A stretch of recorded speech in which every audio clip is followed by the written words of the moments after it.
Sechet Shabbat Daftet, on va commencer par Het Amud Bet, un peu après la moitié de la page. Amar Rav Yehuda, Hay Zirza de Kane, Rama Vezakfe, La Mihyav, Ade Akarle. Il y a ici un grand hidouche concernant la Melacha de Hotza'a. Certes, il est interdit de transférer un objet du Reshut HaYachid au Reshut HaRabim, mais pour considérer que cette Melacha est interdite, il faut qu'elle soit constituée de deux éléments. Akira et Hanaha. Akira Birshut HaYachid, Hanaha Birshut HaRabim. Ou l'inverse, dans le sens contraire, du Reshut HaRabim vers le Reshut HaYachid. Ou bien, carrément, dans le Reshut HaRabim même, si on déplace un objet d'un endroit à l'autre, si on l'a déplacé au-delà de Arba Amot, eh bien, on a fait le Issour de Hotza'a. Mais il faut toujours respecter ces deux éléments. Akira, Hanaha. Maintenant, Rav Yehuda va nous dire un grand hidouche. Que si quelqu'un, par exemple, a déplacé, dans le Reshut HaRabim, par exemple, une botte de roseau. Mais comment est-ce qu'il a fait? Eh bien, il a retourné.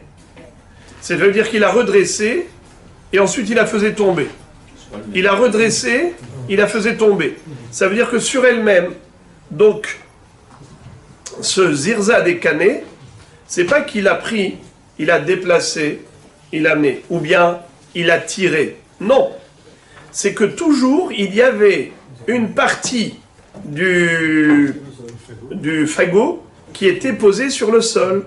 Donc ça fait qu'à chaque fois qu'il retournait, il y avait toujours une partie qui était encore posée au sol. Donc il n'y a pas eu un déplacement total de l'objet. À chaque fois, il y avait une partie de l'objet qui était encore sur le sol. Alors ça ne s'appelle pas Akira. Je répète, Amar Rav Yehuda Hay Zirza de Kane, un fagot de roseau, Rama Vezakfe, Rama c'est comme Rama Bayam. Il a jeté, il a redressé. Il a lancé, il a redressé. L'omihyav, il ne sera pas hayav pour la Hotza'a. Ad de Akarle, jusqu'à ce qu'il déplace l'ensemble du fagot en même temps. Et pas que, à chaque fois, il y a une partie du fagot qui est encore attachée au sol. Encore une halakha qui concerne la Hotza'a. Amar Mor. On a appris dans la longue Baraïta, pour ceux qui s'en souviennent, on avait appris différents détails qui concernent le Issour Hotza'a. Qu'est-ce qui était écrit? Adam omed ala iskupa, notel mi ba'al habayit venoten lo, notel me'ani venoten lo. Si un homme se trouve entre le Reshut HaYachid et le Reshut HaRabim sur la iskupa. La iskupa, c'est devant le seuil de la porte, devant l'entrée de la maison, il y a un marchepied, comme une estrade, comme des escaliers. Eh bien, cette iskupa qui sert d'entrée à la maison et en même temps de sortie vers l'extérieur, si un homme se tient sur la iskupa, et il a en face de lui le Baal Habayit qui est dans la maison, et il a de l'autre côté le Hani qui est à l'extérieur de la maison. Donc la iskupa, c'est une zone tampon. C'est une zone tampon. C'est un lieu qui est entre les deux, entre le Reshut HaYachid et le Reshut HaRabim. Qu'est-ce que nous avions vu? Que cet homme a le droit d'échanger des objets avec le Baal Habayit, prendre du Baal Habayit ou lui donner, ou bien prendre du Hani et lui donner. Chose qui est interdite, c'est de prendre de l'un et de donner à l'autre. Pourquoi? La Gemara tout de suite va s'intéresser et de savoir de quoi on parle ici. La Gemara pose la question suivante. Hay iskupa mai. Cette iskupa, quel est son statut? Elima iskupat reshut harabim. si on va dire que ce marchepied, il a un statut de Reshut Harabim, comment est-ce possible qu'il ait un statut de Reshut Harabim si par exemple sa hauteur, elle est inférieure à 3 tfahim, elle est proche du sol. Donc on l'a déjà vu, que tout élément, toute bosse dans le Reshut Harabim qui est inférieur à 3 tfahim de hauteur, puisque les gens piétinent dessus, ça s'appelle Reshut Harabim. Ou bien on a vu encore, pour ceux qui s'en souviennent, que si on a une colonne dans le Reshut Harabim qui fait 9 tfahim de hauteur, et les gens s'en servent pour réajuster leur fardeau, quand ils ont un sac à dos et qui commence à tomber de l'épaule, qu'est-ce qu'ils font? Ils posent sur la colonne, sur le hamoud, un hamoud qui est gavois, tisha, et ils réajustent la charge sur leur épaule. Ça s'appelle Rabbim Mekatefin Alav. Ils mettent sur le katef. C'est aussi Reshut Harabim. Alors, cette iskoupa, quelle est sa hauteur? Moins de 3 tfahim ou bien de 9 tfahim, c'est-à-dire qu'elle est Reshut Harabim. Et le bonhomme, il se tient ici entre le Baal Habayit et le Hani. Et qu'est-ce que tu me dis? Qu'il a le droit d'échanger avec le Baal Habayit qui est dans la maison? Hasve Shalom. Notel mi Baal Habayit? Habapik mirshut hayachid lirshut harabim. C'est juste impossible. Comment tu me dis qu'il a le droit de prendre des objets du Baal Habayit? Si lui se trouve dans le Reshut Harabim, mais le Baal Habayit il est dans le Reshut hayachid. Vela iskoupat Reshut hayachid. Alors peut-être que ce marchepied est très haut. Il a une hauteur de combien? 10 tfahim de haut par rapport au Reshut Harabim. Et une surface de combien minimum? 4 par 4 tfahim. Alors dans ce cas-là, ça s'appelle Reshut hayachid. Alors je comprends qu'il peut échanger avec le Baal Habayit, mais comment est-ce qu'il peut échanger avec le Hani? Le Hani, lui, il est dans la rue, Reshut Harabim. Et lui, le bonhomme qui est sur la iskoupa, il est dans Reshut hayachid. Comment est-ce que tu lui permets d'échanger avec le Hani? Mais c'est Hotsa'a, mirshut hayachid, lirshut harabim. Hakame'ayel, mirshut harabim, lirshut hayachid. Il fait rentrer du Reshut Harabim au Reshut hayachid. Et là, alors peut-être qu'il s'agit ici de iskoupat carmélite. Une iskoupa, un marchepied qui a un statut de carmélite. Comment? Eh bien, s'il a une hauteur minimale de 3 tfahim et maximale de 9 tfahim, c'est-à-dire 8,9, dans ce cas-là, dans ce créneau, s'il y a une largeur minimale de 4 tfahim par 4 tfahim, et cette hauteur minimale de 3 tfahim, eh bien, ça s'appelle carmélite. Carmélite, c'est Asur Midei Rabbanan. Minatora, c'est vrai que c'est permis parce que ça s'appelle Makom Pitour. C'est Makom Pitour Minatora. Mais c'est carmélite Midei Rabbanan. Hachamim ont interdit. Alors comment tu as dit Notel mi Baal Habayit ve noten lo, Notel mi Hani ve noten lo? Mazé. Mais c'est Asur Midei Rabbanan. Comme dit la Gemara. Et là, iskoupat carmélite. Alors tu veux me parler d'une iskoupa qui est carmélite? Notel ve noten lechatechila? Point d'interrogation. Est-ce possible une chose pareille? De prendre du Hani, de donner au Hani ou le Baal Habayit et lui donner ma pitom. Sauf, Isura miha ita. Il y a tout de même ici un interdit rabbinique. Et là, iskoupa makom ptur be'almahu. Forcément, la Baraïta parle d'un marchepied qui est devant la maison, qui a une largeur inférieure à 4 tfahim. Et si la largeur est inférieure à 4 tfahim, comment ça s'appelle, les amis? Makom ptor. Et Makom ptor, quel est le din? Melechatchila. On a le droit de transférer des objets du Makom ptor au Reshut hayachid ou au Reshut Harabim, puisque c'est un lieu neutre.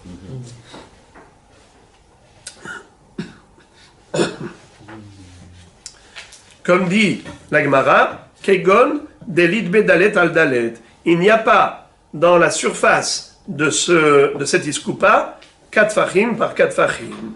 Bechiha, comme un enseignement d'ailleurs, Bechiata Rav Dimi amar Rabbi Yochanan, que Rav Dimi a enseigné au nom de Rabbi Yochanan, Makom shenbo dalet al dalet fachim, une colonne qui a au moins 3 tfachim de hauteur, évidemment, et qui a une surface inférieure à dalet al dalet, 4 par 4 tfachim, mutar libne reshut hayachid, ve libne reshut harabim lekatef ala. Tout le monde a le droit de réajuster son fardeau dessus, ou bilvad, shelo yahalifu, à condition qu'on n'échange pas. Qu'est-ce que ça veut dire? Tu ne dois pas prendre du Hani et donner au Baal Habayit. Prendre du Baal Habayit et donner au Hani. Pourquoi? C'est à Midera Banan. Là, on parle de ça, là. Chez Loya Halifu. Regardez, Rashi, Ve'achiname katane le'il, ou bilvad chez Loya Tol mina Hani viten le Baal Habayit. Rashi nous renvoie à ce qu'on a déjà vu dans le daf précédent, à savoir dans cette longue baraïta, où il est écrit clairement que cet homme qui se tient sur cette iskoupa qui est Makom Ptor, il peut prendre du Hani et lui rendre, il peut prendre du Baal Habayit et lui donner, mais il ne peut pas prendre de l'un et donner à l'autre, du Hani au Baal Habayit. Pourquoi? Car il y a 2 possibilités comment expliquer. Quel est le problème? Si vous permettez, je m'exprimerai davantage pour expliquer cela une fois qu'on aura terminé le sujet. Quel est le problème? De prendre de l'un et de donner à l'autre. Ma'abaya.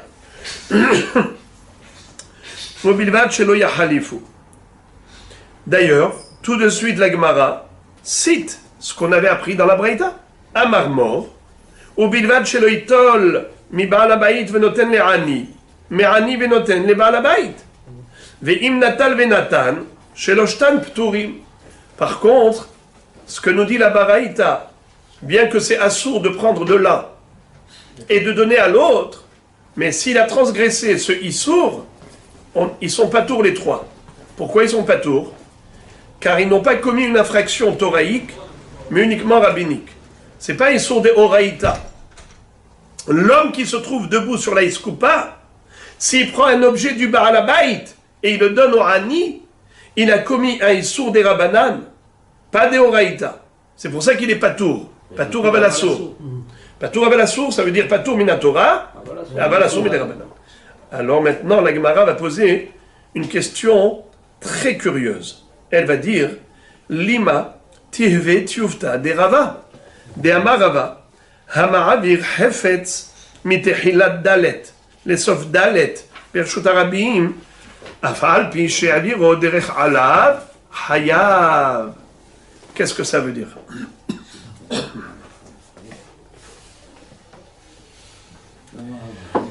La Gemara dit, comment se fait-il que tu dis qu'il n'est pas tour? Ça veut dire que Minatora, il n'y a pas d'interdiction de prendre de Réhouven Baal Habayit et de donner à Shimon le Hani. Et pourtant, Réhouven il est où? Dans la maison. Shimon il est où? À l'extérieur. Donc c'est Akira Birshut Hayachid et Anaha Birshut Harabim. Pourquoi est-ce que tu me dis que il n'est pas tour? Parce que ça a traversé Makom Ptour, n'est-ce pas? Bravo, qu'on a kavod lachem. Alors le chidouche ici c'est quoi? Bien que la Akira s'est faite dans le Reshut Hayachid et la Naha s'est faite dans le Reshut Harabim, mais puisque ça a traversé Makom Pitour, pas tour. C'est ça ce qui est écrit, clair. Maintenant regardez la coucha de la Gemara. La Gemara dit Lima tehve tiuvta de Rava. A priori, ça contredit Rava. De Amar Rava, Hama'avir Hefetz, Mithilat Dalet, Lesof Dalet, Birshut Harabim, Afal Pi She'aviro Derech Alav, Hayav. Qu'est-ce que ça veut dire? Si quelqu'un a pris un objet qui était posé dans le Reshut Harabim, et qu'est-ce qu'il a fait? Il a soulevé, il a mis en hauteur. Il a levé sa main. Et vous savez que le Reshut Harabim occupe juste 10 fahim de hauteur. Au-delà de 10 fahim, l'air du Reshut Harabim se convertit de Reshut Harabim au Makom Pitour. Ça veut dire que la zone atmosphérique du Reshut Harabim, elle n'occupe que 10 fahim au-dessus du sol. Dès qu'on est au-dessus des 10 fahim, on n'est plus dans l'espace Reshut Arabim, on est dans l'espace Makom Pitour. Alors, quel est le din si quelqu'un a pris un objet, il a pris un objet qui était posé dans le Reshut Arabim. Il a levé sa main. Il lève sa main quand il est debout, elle est au-dessus de 10 Tfahim. Donc l'objet, il est où? Il est au-dessus, dans ma compto. Makom Pitour. Il passe, il fait Arba Amot. Quel est le din? Hayav. Pourquoi Hayav? Parce que il a fait Akira et ensuite il a fait Anaha, Birshut Arabim. Je répète, Akira, il a traversé Makom Pitour, Anaha, Akira Birshut Arabim, Arba Amot, Anaha, Hayav. La Gemara pose la question, il dit, mais par où il est passé cet objet-là? Il est passé par le Makom Pitour, Derech Alav, au-dessus de lui. Derech Alav, au-dessus de lui. Et lui, il fait au moins 1 mètre, non le monsieur? Au minimum.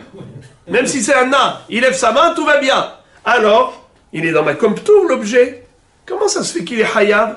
Tu viens de me dire que le bonhomme qui est sur la Iskoupa, qui a pris du Baal Habayit, il a donné au Hani, ou il a pris du Hani, il a donné au Baal Habayit, il a fait Akira Birshut Hayachid, Hanaha Birshut Arabim. Tu me dis qu'il est Patour. Pourquoi Patour? Parce qu'il a traversé Makom Pitour. Et alors, Rava te dit que quelqu'un qui a pris un objet dans le Reshut Arabim, il a soulevé, il a mis dans l'air du Makom Pitour, il a marché Arba Amot, il a marché Arba Amot, ensuite il a redescendu l'objet. Quel est le din? Hayav. Et pourtant il a traversé Makom Pitour. La réponse, regardez la réponse. Hatam lonah. Hacha nah. Qu'est-ce que c'est que cette réponse? Rashi explique. Lonah bemakom ptour. Vavia le akira mirshut arabim ve'anaha birshut arabim. Hacha nah bemakom ptour beyad ha'omed ala iskupa. Qu'est-ce que ça veut dire? C'est une merveille. Rashi nous dit comme ça. Je relis le Rashi d'avant. Derech alav. Il a soulevé l'objet au-dessus de 10 Tfahim. Là-bas, au-dessus de 10 Tfahim, on n'est plus dans l'espace du domaine public, on est dans un lieu neutre. Makom Ptor. Malgré tout, Hayav, quand est-ce qu'il sera Hayav? Rachidi, qui hadar anhe. Lorsqu'il va faire la naha.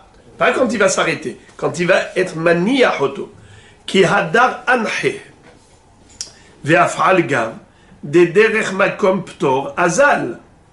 Bien que ce monsieur a traversé un makom ptor. La réponse à Gemara, c'était quoi? C'est que Hatam lonah, dans l'histoire du monsieur qui a traversé Arba Amot Birshut Arabim avec la main au-dessus, lonah, l'objet, ne s'est pas reposé dans le Makom Ptor. Il a traversé Makom Ptor, mais il ne s'est pas reposé là-bas. L'homme était en marche, en train de marcher. Donc je répète, il a soulevé l'objet qui était par terre, il a soulevé en haut de Asarat Fahim, ensuite il a marché, il s'est arrêté, il a descendu l'objet, donc il a fait Akira, traversé Makom Ptor et Anaha. La Akira Birshut Arabim, Hanaha Birshut Arabim, et dans le Makom Ptor, il n'était pas Nah. Il a juste traversé. Tandis que le monsieur qui est debout sur la Iskoupa, Acha, Nah, Bemakom Ptor, Beyad Haomed ala Iskoupa. C'est-à-dire, lorsque le bonhomme a pris l'objet du Baal Habayit, lui maintenant le monsieur, quand il a pris l'objet il est maintenant dans sa main. Ce monsieur, il est Nah, dans Makom Ptor, oui. Donc l'objet, Nah Bemakom Ptor, et après lui, il donne au Hani, eh bien c'est du Makom Ptor au Hani. Voilà la différence. Hacha Nah, Hatam Lo Nah. La différence entre Adam She'omed ala Iskoupa ou Makom Ptor et le Adam qui se trouve dans le Reshut Arabim, c'est pas pareil. Car celui qui est dans le Reshut Arabim, il a pris l'objet qui était dans le Reshut Arabim, il a soulevé Bemakom Ptor, il a marché, ensuite il a redescendu, il a fait Akira et Hanaha Bereshut Arabim, juste la traversée c'était Makom Ptor. Mais il n'était pas Nah Bemakom Ptor, il a traversé seulement. Tandis que Hadam Omed à la Iskoupa, l'homme qui est sur la Iskoupa, il est debout, il est immobile. Comme le bonhomme il est immobile sur la Iskoupa, donc il est debout dans Makom Ptor, quand il prend l'objet du Baal Habayit, il ramène vers lui, eh bien voilà la Hanaha. Après de lui, il donne au Hani, eh bien il donne du Makom Ptor au Hani, Vaddaï qu'il est pas tour. Hachamim, pourquoi ils ont dit qu'il ne faut pas? Pourquoi Hachamim ont dit qu'il ne faut pas prendre de l'un et donner à l'autre? Puisqu'on vient de dire maintenant qu'il est pas tour. Pourquoi ils ont interdit? Pas tour au Balassour. Parce que celui qui va voir ça, Maritaï, il va dire, tu vois, on a le droit de prendre des objets du Reshut Yachid et de les amener au Reshut Arabim si on traverse Makom Ptor. Or, vous le savez, on a déjà appris Hamotzi, mais Hanout, les Platia, Derer Stav, Ben Azaï, Poter, Vachachamim et Haïvim.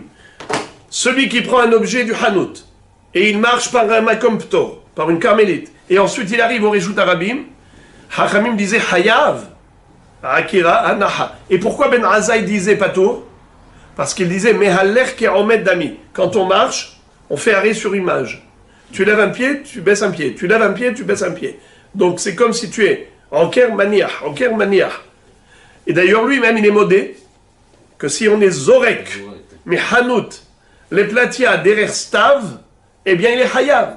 Pourquoi? Parce qu'il n'était pas Nah Bemakom Ptor. Je ne vous cache pas qu'il y a ici un grand débat entre les Rishonim. Il y a le Ra'avad, il y a le Rambam, il faut voir le Mishnah Bura, Sinman, Shinmem He, je crois. Il rapporte même ici dans... Oui, Shinman Vav. Sinman Shinmem Vav, c'est là-bas où on retrouve ce débat. Très bien. Maintenant, la Gemara continue de développer la fameuse baraïta qui était très longue, où on avait vu Aherim Omrim, Iskupa Meshameshet Shete Reshuyot, Bisman Shapetar Patuach Kelifnim, Petar Naoul Kelachutz. On avait vu un chidouche phénoménal, c'est que si on a une Iskupa, c'est un marchepied qui se trouve devant la porte de la maison, d'accord?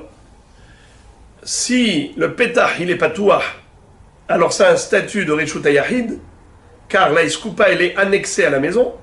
Si la maison est fermée et la Iskoupa elle est à l'extérieur, alors la Iskoupa elle est annexée au Reshut Arabim. D'accord? Pourtant dans l'Arnona on paye le Reshut. Aherim Omrim, Iskoupa Meshameshet Shte Reshuyot.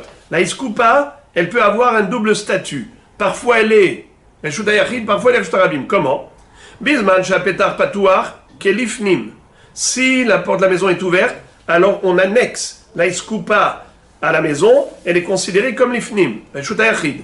Petar Naoul, Kelachutz. Si la porte de la maison est fermée, alors la Iskoupa, elle est plutôt exclue de la maison, elle est annexée au Reshut Arabim. La Gemara maintenant va supposer qu'on parle pas d'une maison, on parle peut-être d'un mavoy. C'est comme ça que Rashi va nous dire Petar Patuach, Kasalka Da'atin, Bemavoy Shir Shiro Belehi, Velihyo Lifni Mina Iskupa. Vehainu de Kametama, Falgav de Litle Lehi Mibahutz, Veha Amarav Chama, Torah Petar Shel Mavoy, Tsarich Lehi Aher Leatiro. Alors les amis, je vous invite à attacher la ceinture pour plonger dans le monde de Hérouvin. On va arriver Be'ezrat Hashem après Masechet Shabbat, Masechet Hérouvin, et là on va valser. Minatora. 3 mechitzot, ça s'appelle Reshut Yachid. 1, 2, 3. Le Mavoy, c'est ça. C'est 3 mechitzot. Quand on parle de Mavoy chez Eno Mefoulash. Car il existe Mavoy Mefoulash, qui est ouvert de part et d'autre. Mais quand on parle d'un Mavoy chez Eno Mefoulash, ça veut dire un chemin sans issue. C'est une impasse. Ce Mavoy qui est une impasse, à quoi il sert? Il sert à accéder au Hatzerot. Au travers du Mavoy, les gens arrivent du Reshut Arabim, ils rentrent dans le Mavoy et ils rentrent dans des cours. Il y a plusieurs cours. Le Mavoy va donc distribuer, va desservir les cours, les Hatzerot. Et une fois qu'on rentre dans les Hatzerot, on va arriver, qu'est-ce qu'on va trouver dans les Hatzerot? Des maisons, des bâtiments. Donc le Baal Habayit qui est dans sa maison, il descend, il sort de sa maison, il arrive à la cour, au Hatzer. De son Hatzer, il va au Mavoy. Et du Mavoy, il va au Reshut Arabim. Donc, toutes les maisons donnent sur leur Hatzer, tous les Hatzerot donnent sur un Mavoy, et du Mavoy, on va au Reshut Arabim. Quel est le statut du Mavoy, Minatora? Reshut Hayahid. Donc, normalement, on devrait pouvoir circuler avec des objets, déplacer des objets dans le Mavoy sans problème. Mais malgré tout, Hachamim ont imposé, ils ont institué une takana de ce qu'on appelle Kora au Lehi. Lehi au Kora. C'est quoi Kora? Kora, c'est une poutre, comme Tikra, une poutre horizontale, que l'on met sur toute l'entrée du Mavoy. À quoi cela sert? Alors, certains disent que ça sert de Heker, ça veut dire qu'au moins les gens vont pas faire confusion en disant mais tout le monde passe dans le Mavoy, c'est Reshut Arabim, et la rue c'est Reshut Arabim, alors on devrait pouvoir déplacer des objets dans les Arba Hamot, n'est-ce pas? Dans le cadre de 4 coudées, on peut encore, jusqu'à 3 coudées, on peut bouger. Alors que Hasve Shalom, le Mavoy c'est Reshut Hayahid. En dehors du Mavoy c'est Reshut Arabim. T'as pas le droit de déplacer d'1 centimètre du Reshut Hayahid au Reshut Arabim. Pour que les gens comprennent bien que ça c'est un secteur qui s'arrête là, le Mavoy, ils ont dit mais une Kora en haut, ou une Lehi, ou un Lehi. Le Lehi c'est un poteau vertical. Kora c'est une poutre horizontale. Alors certains disent que Zemidin Heker, c'est juste pour que les gens remarquent la différence entre l'intérieur et l'extérieur. Et certains disent que c'est Mishum Mechitza. C'est quoi Mechitza? Séparation. Séparation. Car on a une règle de Pitikra Yored Vesotem. C'est-à-dire que, Halakha le Moshe Misinaï, que lorsqu'on a une épaisseur d'un tefah, c'est comme un rideau virtuel, tu le descends. Zzz. Alors maintenant, c'est le dauphin de Souka, ça. Ouais, c'est comme si on avait une mechitza devant qui fermait virtuellement le 4e côté du Mavoy. Alors maintenant, la Gemara a cru qu'on parlait ici d'un Mavoy qui a une épaisseur. C'est-à-dire qu'on a d'abord le Mavoy qui a 3 mechitzot, n'est-ce pas? C'est une impasse sans issue. Mais à l'entrée du Mavoy, on avait l'épaisseur d'un mur. Ça veut dire on avait l'épaisseur d'un mur. Seulement, le mur, il n'est pas complet. Et là, maintenant, au niveau de la Iskoupa, c'est quoi Iskoupa? C'est pas un marchepied, comme j'avais traduit précédemment, un endroit qui est surélevé. Non, c'est mamash à ras du sol, à même le sol. Seulement, c'est le seuil d'entrée du Mavoy. Le seuil d'entrée du Mavoy, est-ce que j'ai le droit de transporter là-bas? Ça veut dire, dans le Mavoy, je pourrais transporter si j'ai une Kora, ou bien si j'ai un Lehi. Alors maintenant, venez, on va parler d'un Lehi. D'accord? Le Lehi, il est différent de la Kora. Écoutez bien. Si je mets une Kora à l'entrée du Mavoy, horizontale, d'accord? Figurez-vous, voyez-vous là, vous regardez bien, d'accord? Ça, c'est une poutre. Cette Kora, je l'ai posée juste au bord du Mavoy. On doit considérer que ça, ici, cette épaisseur-là, ça s'appelle Pitikra Yored Vesotem. Pitikra Yored Vesotem, et c'est Sotem jusqu'où? Jusqu'en bas.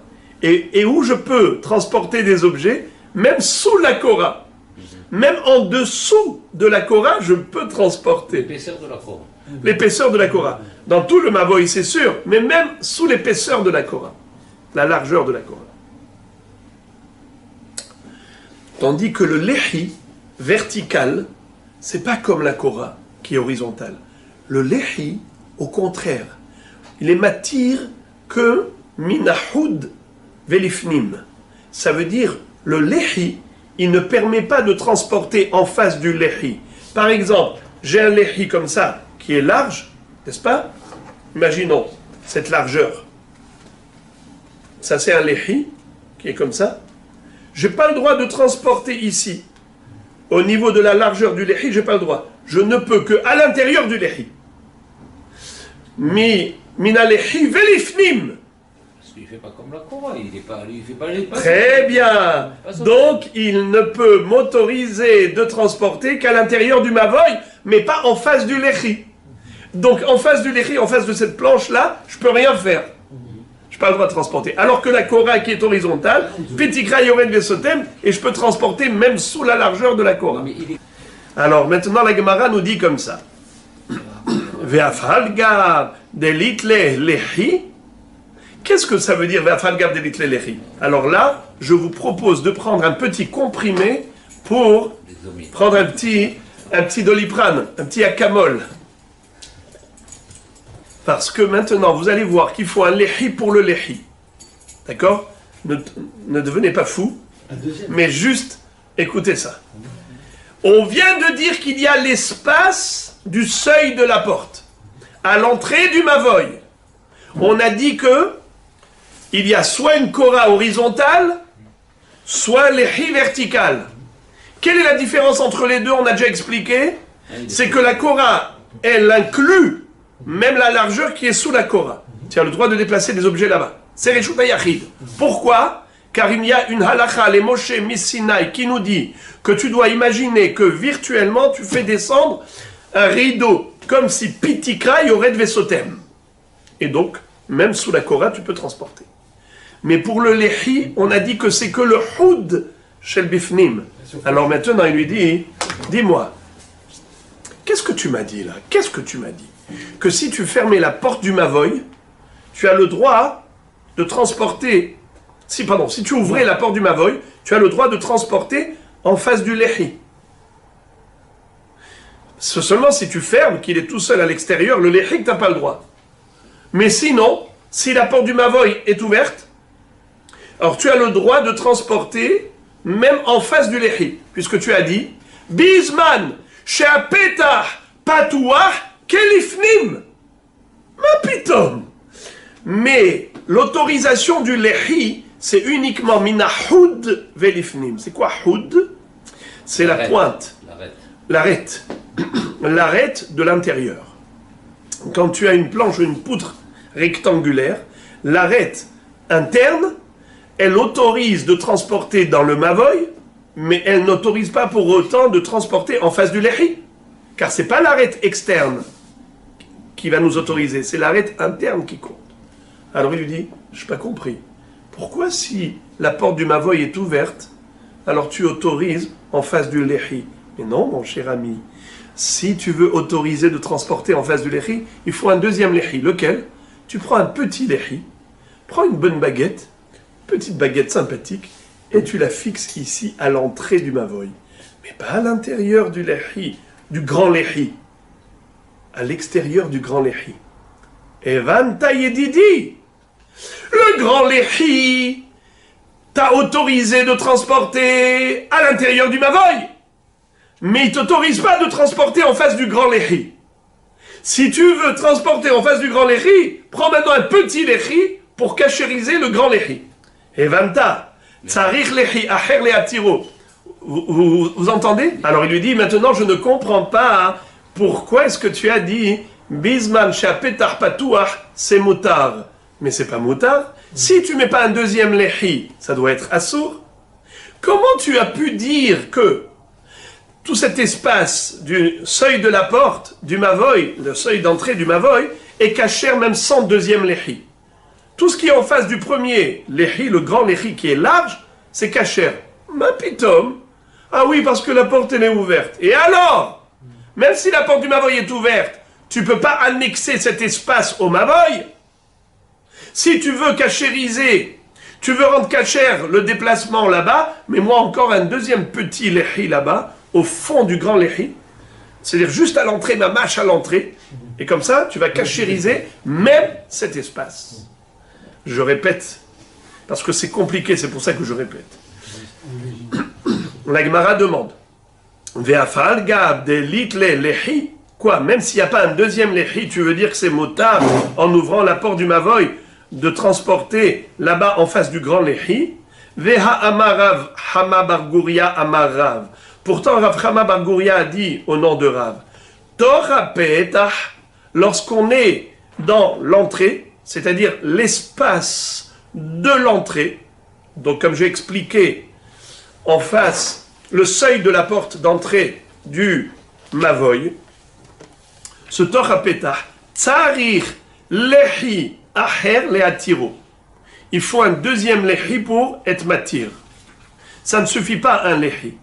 Parce que le grand lehi, il t'a rendu cachère le transport que dans le Mavoy, mais il t'a pas rendu cachère en face du lehi. Tu veux rendre cachère le déplacement d'objets même en face du lehi, c'est-à-dire à l'entrée même du Mavoy, devant le seuil. Eh bien, dans ce cas-là, si tu veux autoriser le déplacement sur le seuil d'entrée du Mavoy, il te faut encore un deuxième petit lehi qui va se situer dans la partie externe du grand lehi pour autoriser à partir du petit lehi de transporter en face du grand lehi. Sinon, tu ne peux pas transporter. Alors, je ne comprends pas. Quel est le rôle de la porte d'entrée? Je ne comprends pas. Cette porte d'entrée, ouverte ou fermée, que ça change. Même si la porte est ouverte, ça doit être assourd. Vechitema delitbe dalet al dalet. Si tu vas me dire, tu sais, quand est-ce qu'il faut un deuxième lehi pour autoriser le transport en face du grand lehi? C'est seulement si l'espace est large. C'est-à-dire que le seuil d'entrée, il est de 4 tfahim au moins. C'est-à-dire que le grand lehi faisait 4 tfahim. Mais si il fait moins, alors peut-être que c'est tellement insignifiant, un petit espace aussi exigu, que il est annexé au grand espace du Mavoy. Il m'a dit, c'est pas vrai.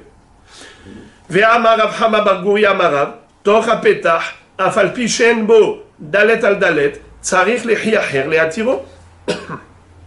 Le seuil d'entrée, même si il fait moins de 4 sur 4 fachim, malgré tout, on ne peut autoriser un transport d'objets là-bas que si on avait encore un deuxième petit lehi qui se situait juste à l'entrée mamash dans la partie externe du Mavoy. Sinon, on ne peut pas se permettre. Alors, j'ai pas compris. Qu'est-ce que tu m'as dit? La porte ouverte? Si la porte du Mavoy elle est ouverte, tout va bien. Tu peux transporter même au niveau du seuil de l'entrée du Mavoy. Je ne vois pas pourquoi ce serait permis. Ma pitom, tu n'as pas un deuxième petit lehi. Tu n'as qu'un seul grand lehi. Eh bien, c'est assourd de transporter en face du lehi. Tu peux transporter dans le Mavoy, mais pas en face du lehi, pas au niveau du seuil d'entrée. Alors, il faut donner un pirouche. Amarav Yuda Amarav. Acha beiskupat Mavoy askinan. Hetzio mekure. וחציו אינו מקורה, וקירויו כלפי פנים, פתח פתוח כלפנים, פתח נעול כלחוץ. Qu'est-ce que ça veut dire? Il nous dit ici, il ne s'agit pas d'un seuil qui est cachérisé avec un lehi. Il est cachérisé avec quoi? Avec Korah. Korah, on a déjà dit que la Korah, elle a un statut de quoi? Pitikra Yored Vesotem. Pitikra Yored Vesotem. C'est que l'arête externe de la poutre qui est posée là-haut, on imagine qu'elle descend virtuellement et que, donc, elle inclut même la largeur de la poutre. Tout l'espace qui est sous la largeur de la poutre est inclus dans l'autorisation de la Korah. Pas seulement le Mavoy, mais même sous la poutre. Il dit attention, attention. quand est-ce qu'on dirait ça, hein, que si la poutre, elle était d'une largeur au moins de 4 tfahim, ça s'appelle un espace suffisamment important pour appliquer la règle virtuelle de Moshe Missinaï de faire descendre le rideau virtuel de Pitikra Yored Vesotem. Mais si la poutre, elle n'est pas très large, elle fait par exemple que 3 tfahim, exemple, eh bien dans ce cas-là, on ne pourra pas appliquer la règle de Pitikra Yored Vesotem, car l'espace qui est sous la poutre est exigu. Il n'est pas suffisamment hachouv, cet espace, pour lui appliquer la règle de Pitikra Yored Vesotem. Alors automatiquement, ce sera assourd de transporter sous la poutre. Alors écoutez maintenant quelque chose d'extrêmement beau. Extrêmement beau. Si la porte est ouverte, si la porte du Mavoy est ouverte, alors dans ce cas-là, la poutre, c'est la continuité du Mavoy. Dans le Mavoy, il y a 4 fachim, évidemment, il y a beaucoup plus. Donc la poutre, elle est annexée au Mavoy, et donc j'applique la règle de Pitikra Yored Vesotem au niveau de la poutre, et donc on peut englober même l'espace qui est sous la poutre dans l'autorisation de ce Mavoy. Car cette Korah, elle est là pour servir de Tikra, de quoi? Du Mavoy. Et automatiquement, elle a forcément une largeur, elle a forcément un espace suffisamment important, plus que 4 fachim. Et donc on lui applique la règle de Pitikra Yored Vesotem au niveau de l'arête externe. Donc tout est caché. Mais si la porte du Mavoy est fermée, la Korah, elle se retrouve toute seule. Mais comme elle n'est pas suffisamment large de 4 tfahim, donc l'espace qui est sous la poutre, on n'a pas le droit de transporter là-bas. Pourquoi? Parce que tu ne peux pas lui appliquer la règle de Pitikra Yored Vesotem. Tu ne peux pas lui appliquer la règle de Pitikra Yored Vesotem puisque la poutre, elle ne fait pas 4 tfahim. Elle n'a pas 4 tfahim de large. Mais tout dépend où elle est la porte. Est-ce que la porte, elle est avant? Elle est derrière la poutre. Elle est derrière la poutre. Si elle était devant la poutre, il n'y a pas de problème. Évidemment. Alors maintenant, la Gemara nous donne encore une fois. Amar Abu Damara, Achabis Kupat Mavoy Askinan, Hetzio Mekure, Hetzio Eno Mekure, Vekiruyo Klapepnim.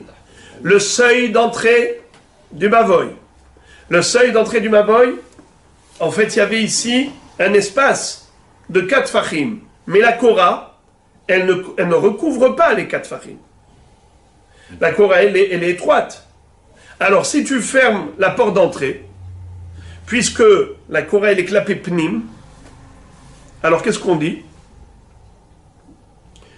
Petar patouah, kelifnim. Petar naoul, kelahut. Si le pétard il est fermé, alors c'est comme si la Korah elle est bahout, donc il n'y a pas de Pitikra Yored Vesotem. Si le pétard il est patouar, alors elle est considérée comme étant la continuité du Mavoy. Alors Pitikra Yored Vesotem. Rav Ashi Amar, les Olam Biskupat Bait Askinan. Rav Ashi dit, t'as pas besoin d'en arriver au Mavoy et tout. Tu peux dire qu'il s'agit ici de Iskupat Baït. Comme on avait déjà vu, devant l'entrée de la maison, on a une Iskupa. Un marchepied qui sert de seuil. Vekegon Shekira Bishte Korot, Shen Bezu Arba, Ven Bezu Arba. Ve'en Benzu Lazu Shlosha. Ve'delet Baemtsa. Petach Patouar Kelifnim, Petach Naoul Kelahutz. Regardez ça. Imaginez-vous, vous avez 2 korotes. Devant l'entrée de la maison, on a un préau, on a une iskupa, et on a, au niveau de la porte de la maison, elle se situe juste en dessous des 2 korotes, entre les 2 korotes. Imaginez-vous comme ça. Vous avez 2 murs latéraux. Et sur les murs, on a des korotes, évidemment. Des poutres qui vont d'un mur à l'autre. Et on arrive jusqu'à devant l'entrée de la maison. Devant l'entrée de la maison, on a la dernière poutre. On a la porte qui est fermée. Tout va bien. Mais maintenant, quand j'ouvre la porte de la maison, je lève mes yeux et qu'est-ce que je vois? Je vois qu'il y a un petit espace vide où on voit le ciel. Et après ça, je vois encore une poutre. Cette poutre-là, elle n'est pas très distante, elle n'est pas très loin de la dernière poutre de la maison. Elle est proche. Elle fait combien par exemple? On va dire cette poutre, elle fait un tefah. Ok? Elle fait un tefah. Il y a moins de 3 tfahim d'espace vide. Quand je lève mes yeux, il y a moins de 3 tfahim d'espace vide. Alors ça fait combien? 3 plus, pardon, un tefah plus 3, ça fait combien? 4. Ça fait 4. Mais on a dit qu'il y a moins de 3, ça fait 4 moins quelque chose. Si j'ouvre la porte, qu'est-ce que je vais dire? Le tefah, il est associé à mon toit de la maison grâce au lavoud. Car on a déjà appris 1000 fois Halacha le Moshe misinai gud ulvud vedofen akuma. C'est-à-dire que la Halacha le Moshe misinai nous a enseigné le din de gudasik, gudahit, et le din de lavoud. C'est quoi lavoud? Quand vous avez 2 parois ou 2 planches qui sont proches l'une de l'autre, s'il y a moins de 3 tfahim d'espace vide, c'est comme si elles étaient collées. Alors maintenant, là-haut, je vois à l'œil nu, il n'y a pas 4 tfahim, puisque la Korah, elle est toute seule là-bas, elle fait un tefah, elle qui recouvre le préau. Il y a juste un tefah, mais il y a moins de 3 tfahim d'écart avec la poutre de ma maison. Alors, quand est-ce que je peux dire que ce tefah, il est collé à la poutre de ma maison? La porte est ouverte. Que si la porte est ouverte. Si la porte est ouverte, alors à ce moment-là, je dis lavoud, lavoud. Alors c'est une continuité. Et donc si c'est une continuité, donc cette Korah-là, elle a bien Arbat Fahim. Si elle a Arbat Fahim, donc qu'est-ce qu'on dit? Piti krayored vesotem. On peut faire descendre le rideau virtuel enseigné par la Halacha le Moshe misinai. Et donc, tu peux transporter sous ce préau. Mais si la porte est fermée, celui qui se tient sur cette iskoupa, il lève les yeux, qu'est-ce qu'il voit? Il ne voit pas 4 tfahim. Il y a moins de 3 tfahim d'espace vide. Il y a juste un tefah qui est tout seul en solitaire. Il ne vaut rien. On ne peut pas appliquer la règle de Pitikra Yored Besotem s'il ne fait pas 4 tfahim. C'est la raison pour laquelle Bizman she'apetach patuach kelifnim.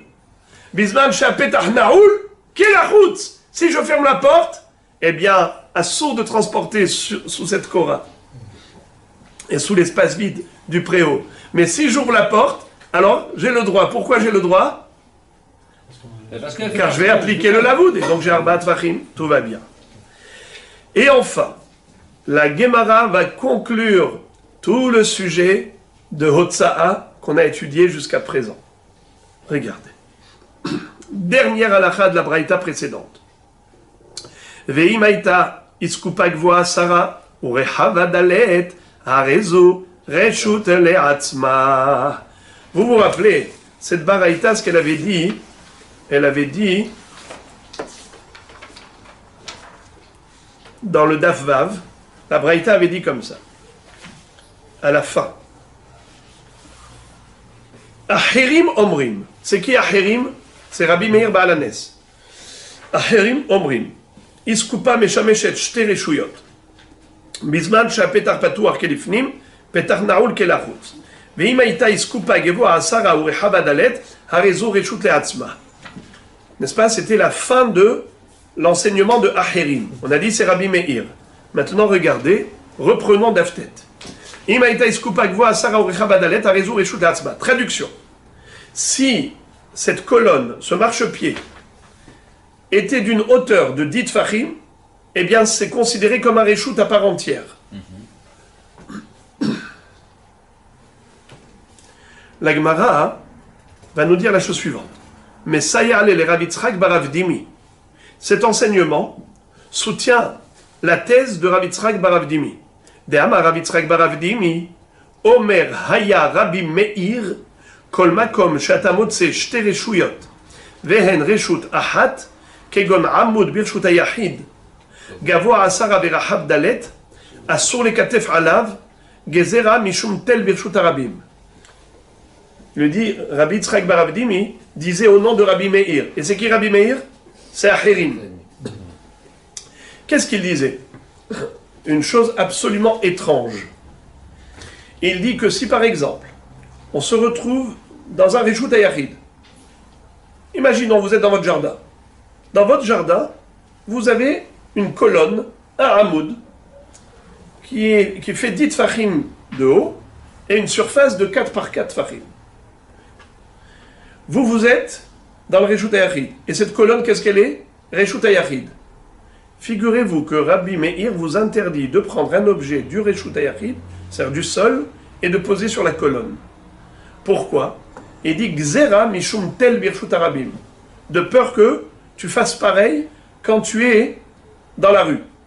Quand tu es dans la rue, tu vas prendre un objet du sol et tu vas le poser sur la colonne. Dans ta tête, tu te dis, je suis dans le Reshut Arabim, tout va bien. C'est faux. Car la colonne étant d'une hauteur de 10 tfachim et d'une largeur de 4 par 4 tfachim, une surface pareille, eh bien ça s'appelle Reshut Hayachid. C'est Carmélie. Non. Ah, si c'est Gavoa Asara, c'est Reshut Hayachid. Les gens risquent d'ignorer ça. Ils vont voir que dans le jardin, j'ai le droit de prendre de là à là. Ils vont dire, eh bien, quelle différence? Aussi dans le Reshut Arabim, on est dans le Reshut Arabim, j'ai pris de là à là. Alors, c'est pour cela que Rabbi Meir a fait cette gezera. Et c'est ça la kavana de la Braïta. La Braïta nous dit, Imaïta iskupa gevoa asara ou rehaba arba, harezu reshut le'atzma. Qu'est-ce qu'il vient m'enseigner? Il vient t'enseigner que même Birshut Hayachid, tu n'as pas le droit. Pourquoi? Parce que si tu permets de prendre un objet du Reshut Hayachid et de le poser sur ce hamoud, les gens ils vont faire pareil dans le Reshut Arabim. Mais Tosfot disent que la halakha n'est pas comme lui. La halakha n'est pas comme Rabbi Meir à ce niveau-là. Et Behemet, regardez comment dit Tosfot tout en bas, les 3 dernières lignes. Omeri, Afalgav de Kaimalan ke Rabbi Meir bigzerotav, Afilu le Gabe Rabbim, Gabe Hadama Rabbi Meir asur la shotishto afilu sha'ahad blok tuba, Hacha, En halakha ki Rabbi Meir. Ça veut dire que l'halakha n'est pas comme lui au niveau de cette gezera, bien qu'en général on dit l'halakha est comme Rabbi Meir quand il fait des gzerot.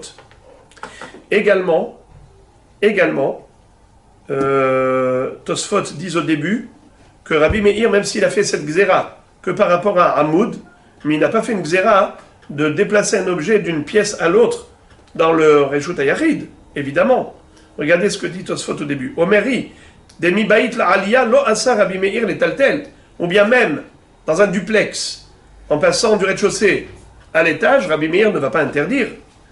Des loya vo les taltel bekar meshut Rabbim la aliyah, des min kar mechitzata velo ta'u inche behachi. Et la dafka betel birshut hayachid gazar à tutel birshut Rabbim delika mechitzot. Car d'une pièce à l'autre, ou d'un étage à l'autre, les gens ne vont pas faire des confusions, ils ne vont pas faire un amalgame dans le Reshut Arabim, parce qu'ils voient bien la différence entre un endroit où il y a Mechitza et Reshut Arabim. Quand est-ce qu'il y a ce risque? C'est uniquement lorsqu'il s'agit d'un tel, parce qu'une colonne n'a pas de Mechitzot, alors ça peut paraître aux yeux des gens comme étant partie intégrante, comme faisant partie intégrante du Reshut Arabim. C'est pour ça que là il a fait une Gzera. Mais la halakha n'est pas comme lui, et donc on a le droit de déplacer des objets dans le Reshut Arabim, dans le Reshut Hayachid, de prendre du sol et poser sur une colonne qui est dans le Reshut Hayachid, il n'y a aucun problème. Alors on commence la Mishnah. Lo yeshev adam lifnei hasapar samur la mincha ad sheitpalel. Cette Mishnah que nous étudions maintenant va nous enseigner des halachot qui n'ont rien à voir avec Masechet Shabbat. Alors qu'est-ce que ça vient faire ici? Cette Mishnah en fait sert d'introduction à la suivante, dans laquelle on retrouve des interdits qui ont lieu déjà le vendredi après-midi avant Shabbat. Par exemple, Lo yetse hahayat bemahato, velo halavlar bekulmuso. Qu'est-ce que ça veut dire? Les artisans, des gens qui ont un travail professionnel manuel, comme par exemple le tailleur, le sofer. Alors le sofer, d'habitude, il met son kulmous au-dessus de l'oreille, n'est-ce pas? Sa plume. Le tailleur enfile son aiguille dans son costume. Comme ça, les gens le voient et disent « Ah, tu es tailleur? J'ai un costume à fabriquer. Tu peux, s'il te plaît, me faire des retouches ?» et ainsi de suite. Et en plus, quand il a son aiguille sur lui, il est prêt à travailler immédiatement dès qu'on lui donne un vêtement à raccommoder. Alors, la Mishnah nous dit que le vendredi après-midi, le hayat, le tailleur, doit retirer cette aiguille de son costume. Pourquoi? Il y a un fort risque que le vendredi soir, il sorte avec. Puisque le vendredi après-midi, il n'a pas retiré l'aiguille. Vendredi soir, il a oublié qu'elle est là. Il va aller à la choule et il va marcher dans le Reshut Arabim avec une aiguille. Et on l'a déjà appris, que Shabbat, il est interdit de transporter des objets et de les transférer du domaine privé au domaine public, ou vice-versa. Également, déplacer un objet au-delà de 4 coudées. Quelqu'un qui prendrait un objet qui est dans le Reshut Arabim et il le déplace à une distance de 4 coudées ou plus, il est passible d'une infraction très grave. N'est-ce pas? Là où il n'y a pas de hérouv.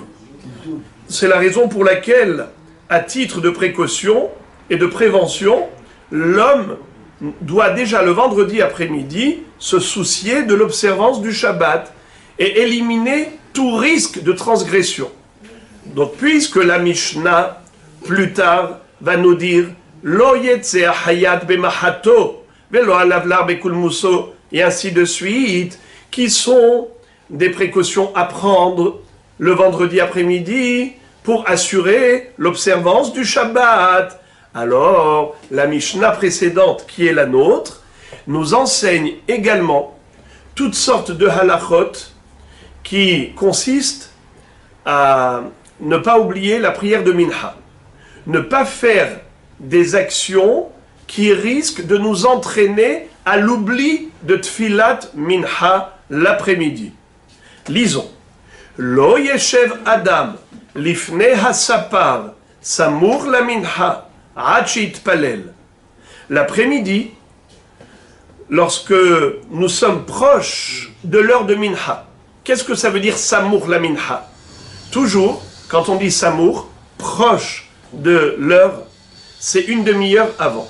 Donc samur la Minha, c'est une demi-heure avant l'heure de Minha. Mais qu'appelle-t-on l'heure de Minha? Eh bien, on verra dans la Gemara. Est-ce qu'on parle de Minha Gdola ou Minha Ktana? On va expliquer tout cela. Mais d'abord, qu'est-ce que nous dit la Mishnah? On n'a pas le droit d'aller chez le coiffeur une demi-heure avant Minha, avant l'heure de Minha. De peur, de peur quoi? On verra quel est le risque. Mais en tout cas, voilà ce qui est interdit de faire avant d'avoir prié la prière de Minha. Hachit palel. Si tu as fait la tfila de Minha, il n'y a pas de problème, va maintenant chez le coiffeur tranquillement. Lo ikanes Adam la merhatz, velo la bourseki, velo le echol, velo la din. Également, pour la même raison, de peur qu'on oublie la prière de Minha, on ne doit pas rentrer dans le Beth HaMerhatz. À l'époque, les bains publics remplaçaient la douche que nous avons à la maison aujourd'hui. Seulement aujourd'hui, c'est tellement simple, c'est tellement facile de rentrer dans sa salle de bain et de prendre une douche ou un bain chaud. Mais autrefois, c'était toute une entreprise. Il fallait prendre ses affaires, aller au hammam, aller au sauna, et là-bas, dans le bain public, il fallait payer, et ensuite les laveurs vous apportaient de l'eau chaude, vous apportaient de l'eau froide, il y avait plusieurs procédés. Il y avait le sauna, là où on allait prendre, où on allait transpirer.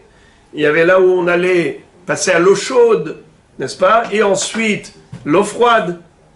C'était toute une entreprise. Alors, Loïkanes Adam la Merhatz. Avant Mincha, une demi-heure avant Mincha, tu n'as pas le droit, tant que tu n'as pas fait la tfila, d'aller au bain. Et on verra pour quelle raison. Quel est le risque? Vélo la bourseki, également le tanneur. Bourseki, c'est le tanneur, c'est celui qui travaille les peaux pour fabriquer du cuir, des parchemins ou fabriquer des chaussures. Alors ce tanneur n'a pas le droit d'entamer son travail tant qu'il n'a pas encore fait mincha, si on est déjà arrivé à une demi-heure avant mincha. Vélo l'échol, également une serouda. On doit s'abstenir de manger avant une demi-heure avant mincha. Vélo ladine, également on ne doit pas entamer un jugement.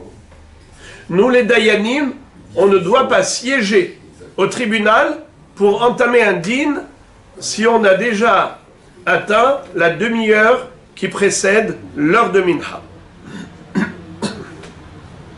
Mais dans tous ces cas de figure, on vient de dire maintenant, on doit s'abstenir d'aller chez le coiffeur, de rentrer pour se baigner, ou d'entamer le travail de tannerie, ou d'entamer une serouda, ou d'entamer un din Torah.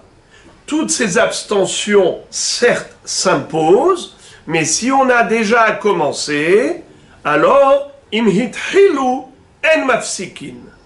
Lechatechila, faut pas commencer, mais si tu as déjà commencé, on ne t'oblige pas à t'arrêter en plein milieu.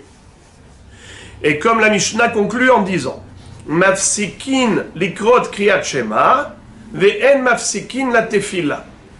C'est-à-dire que la différence entre kriyat shema et la tefila, c'est que kriyat shema c'est deoraita, c'est une mitzvah toraïque, tandis que la tefila c'est une mitzvah rabbinique. C'est-à-dire que même d'après celui qui dit que la tefila c'est une mitzvah minatora, mais c'est uniquement d'exprimer une demande à Dieu, lui faire une louange et lui demander quelque chose à sa façon, une prière formulée par soi-même, une demande quelconque. Or, la tefila telle qu'elle a été instituée 3 fois par jour dans la formule actuelle, ça c'est une institution des Chachamim, Anshe Knesset Agdola. Mais, étant donné que Minatora, il n'y a pas cette obligation qui est temporelle, liée à des temps fixes, le matin, l'après-midi et le soir, ça c'est que Midérabanan, puisque c'est que Midérabanan, Hem Amru, Vehem Amru. C'est Chachamim qui ont institué la tfila, les tfilot, et ce sont eux qui ont dit que si on a commencé, on n'a pas besoin de s'arrêter. Par contre, le Kriyat Shema, puisque c'est une mitzvah de la Torah, on n'a pas le droit de commencer l'une de ces activités avant d'avoir lu le Shema, et même si on a déjà commencé l'une de ces opérations, on doit s'arrêter pour lire d'abord le Shema, car c'est trop important, une mitzvah de la Torah. La Gemara va poser la question, pourquoi cette répétition a priori inutile? On avait dit avant la fin de la Mishnah, Ve'imit hilu en mafsikin. Et après tu me dis, mafsikin nikrot kriyat shema, ve'en mafsikin la tefila. Mais tu m'as déjà dit que en mafsikin la tefila. Pourquoi tu répètes en mafsikin la tefila? Évidemment que la Gemara va traiter cette question. Commençons la Gemara. Hei samuch la minha. Elima le minha gedola amailo haika shut bayom tuva. La Gemara se demande que veut dire qu'on n'a pas le droit de commencer l'une de ces 5 activités une demi-heure avant l'heure de minha. À quel minha tu fais référence? Est-ce que tu fais allusion à minha gedola ou minha ketana? Qu'est-ce que c'est minha gedola et minha ketana? Alors il faut le savoir, que shaharit se fait le matin par rapport au korban atamid shel shahar. On sait que à l'époque du Beth Amikdash, on offrait 2 holocaustes. Un le matin, à l'ouverture du culte sacrificiel, et un deuxième holocauste l'après-midi, à la clôture de la journée du culte sacrificiel. Entre les deux, on offrait tous les sacrifices. C'est-à-dire, par exemple, le jour de Korban Moussaf, eh bien Moussaf, il arrive après le Korban Atamid chez le Shahar. S'il y a des gens qui voulaient apporter un don, un Korban, Nedava, un holocauste, Ola ou Shlamim, ils le pouvaient entre les 2 Korbanot, du matin et l'après-midi. Ou bien celui qui voulait se faire pardonner, il apportait un Korban expiatoire, Korban Hatat, Korban Hacham, pareil, entre les 2 Korbanot, le Olat Atamid chez le Shahar et Olat Atamid chez le Ben Arbaim. Donc, Shacharit, c'est par rapport à Tamid du matin, et Minha, c'est par rapport à Tamid chez le Ben Arbaim. Maintenant, qu'est-ce que ça veut dire Ben Arbaim? Lorsque le soleil se lève à l'est, il monte vers le zénith, vers le milieu du ciel. À midi, le soleil se trouve au zénith, au milieu, au centre. Lorsqu'il commence à pencher vers l'ouest, vers le Ma'arav, Erev Ma'arav, il va vers l'ouest, eh bien ça commence à partir de la première seconde après midi. Et en réalité, dans l'absolu, entre le début du Erev et la fin du Erev, le début du coucher jusqu'à la fin du coucher, c'est-à-dire depuis la seconde après-midi où il commence à pencher vers l'ouest, et la fin justement du coucher du soleil, les deux ça s'appelle Ben Arbaim. Tchilat Erev sauf Erev. Ben Arbaim. Erev au pluriel, Arbaim. Dans l'absolu, on aurait pu offrir le Korban à Tamid déjà 1 seconde après-midi. Et par conséquent, on aurait pu faire la Tfila de Minha 1 seconde après-midi. Or non, vous le savez, que Minha ne peut être faite, cette Minha, la prière de Minha ne peut être faite qu'une demi-heure après Chatzot. On doit attendre une demi-heure après-midi, et ce n'est qu'après cela qu'on peut faire Minha. Et pourquoi Hachamim ont institué cela? Et d'ailleurs, c'était le cas pour le Korban Atamid. C'est pas Minatora, c'est Midera Banan. De peur que l'homme se trompe, en croyant que ça y est, on a déjà atteint midi et 1 seconde. En fait, c'est midi moins 10. C'est peut-être midi moins 5. Le bonhomme, il va faire le Korban Atamid, ou bien Minha, 5 minutes avant Hatzot. Mais c'est encore le matin. Donc, c'est la raison pour laquelle Hachamim ont dit, il faut être sûr qu'on est déjà après-midi. Et pour être sûr qu'on est après-midi, c'est une demi-heure après Hatzot. Là, il n'y a plus d'erreur possible. La vision est claire. On voit clairement que le soleil penche vers l'ouest. Il n'y a pas de risque de confusion. Donc c'est comme Midera Banan. Alors, en général, on pouvait faire le Korban Atamid déjà à la 6e heure et demie. Dans la théorie. Mais dans la pratique, ce n'est pas ce qu'on faisait. Dans la pratique, on retardait le Korban Atamid chez le Ben Arbaim jusqu'à la 9e heure et demie. Tesha Sha'ot ou Mehetza. Il faut que j'explique c'est quoi 9 et demi. La journée est divisée en 12. Depuis le lever du jour jusqu'à la tombée de la nuit, on va fragmenter la journée en 12 parties. Chacune d'elles s'appelle une heure temporelle. En hiver et en été, c'est pas pareil. En hiver, on a des journées courtes. En été, on a des journées longues. Donc si tu divises en 12 la journée, en hiver tu auras des petites heures, des heures courtes, et en été tu auras des heures longues. Elles sont variables en fonction de la journée. Si vous voulez que je vous donne un ordre d'idée, juste pour être, comme on appelle ça, illustratif. Alors, imaginez-vous que la journée se lève à 5 heures du matin et la nuit c'est à 11 heures du soir, à 23 heures. Vous allez en France, à Paris, eh bien, en été, dans les longues journées d'été, vous pouvez avoir à 5 heures du matin déjà le lever du jour et à 23 heures la tombée de la nuit. Entre les deux, ça fait combien? 18 heures. 18 heures de 60 minutes. 18 heures de la montre. Eh bien, 18 heures de la montre, si on les divise en minutes, il ne faut pas dire 18 heures. Tu prends que des minutes et tu les divises en 12. Tu auras des heures de 90 minutes. Ça veut dire que tu vas avoir des heures de 90 minutes, si c'est comme ça. D'accord? Et à contrario, si la journée est très courte, 8 heures. Et que tu as par exemple 9 heures en tout et pour tout, le jour s'est levé, on va dire par exemple à 8 heures du matin, d'accord? On va dire 9 heures du matin par exemple, et à 18 heures il s'est couché. Ou 8 heures, 17 heures. En tout on a 9 heures. 9 heures divisé par 12. Ça veut dire 9 fois 60 minutes divisé par 12. Eh bien ça te fera des heures de 45 minutes. Nahon? Ça veut dire que tu auras des heures longues ou des heures courtes en fonction de la longueur de la journée, puisque nous, on divise toujours en 12 parties la journée. C'est ce qu'on appelle Sha'ot Zmaniot, des heures temporelles.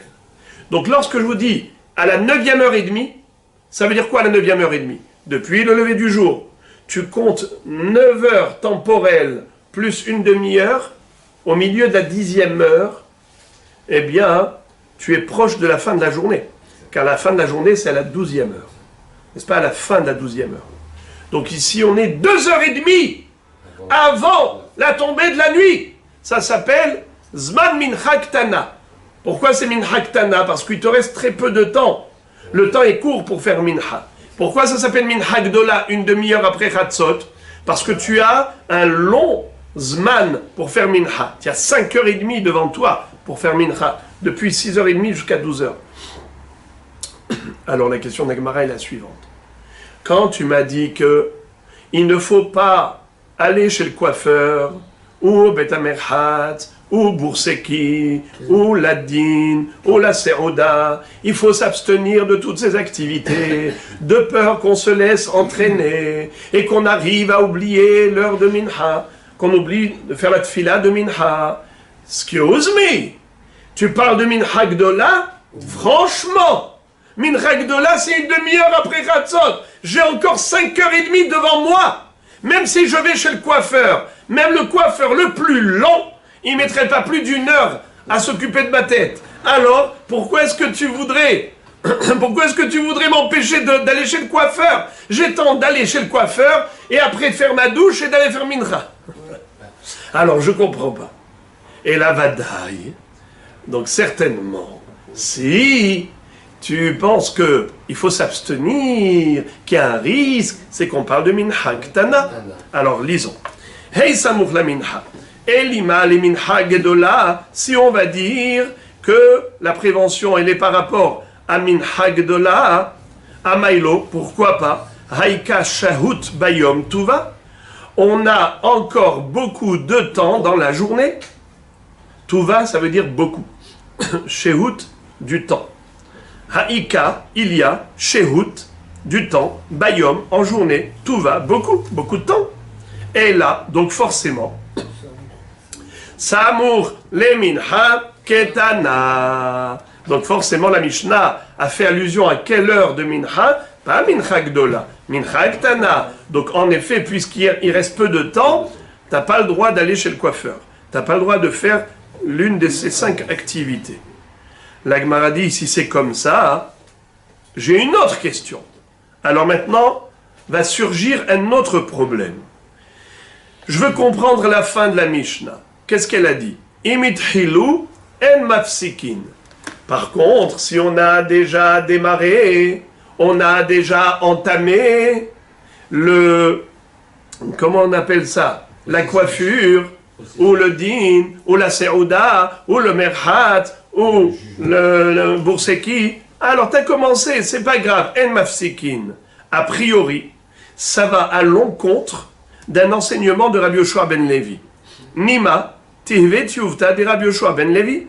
Faut-il dire que on pourra adresser une objection à Rabbi Yoshua ben Levi à partir de notre Mishnah, puisqu'il a dit, de Amar Rabbi Yoshua ben Levi, kevan shegi azman amincha, asur la adam shit'om klum kodem shitpalel tfilat amincha. Dès que l'heure de la prière est arrivée, l'homme n'a même pas le droit de goûter quoi que ce soit avant de faire sa prière de mincha. Et Tosfot, regardez Tosfot au milieu de la page, Lima tehvet yuvta de Rabbi Yoshua ben Levi, mashma le de afilu imithil mafsik, mide amar asur lit'om klum. Qu'est-ce que ça veut dire? Il semblerait que de la même façon que Rabbi Yoshua ben Levi ait dit qu'on n'a pas le droit de goûter à quoi que ce soit avant de faire mincha, certainement, il va à l'extrême rigueur de cette halakha, et il considère que même si on a commencé, il faut s'arrêter. Alors, qu'ici, qu'est-ce qu'on a dit? Que non, c'est pas la peine de s'arrêter. Nachon? Lui, Rabbi Yoshua ben Levi nous dit que afilu imithil lo yafsik. Pardon, afilu imithil yafsik. Or, dans la Mishnah, qu'est-ce qu'on a dit? En mafsikin. Question. Alors, la Gemara nous dit la chose suivante. Lo. On parle pas de mincha ketana. On parle de mincha gedola. Les olam samour, les mincha gedola. Bémet, il faut revenir à la première compréhension.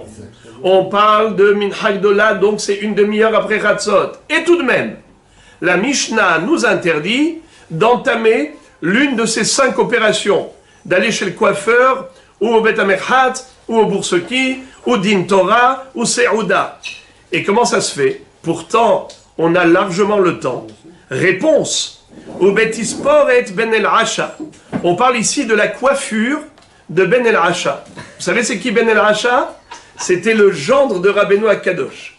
Il était excessivement riche et il était curieux de savoir quelle était la coiffure du Kohen Gadol.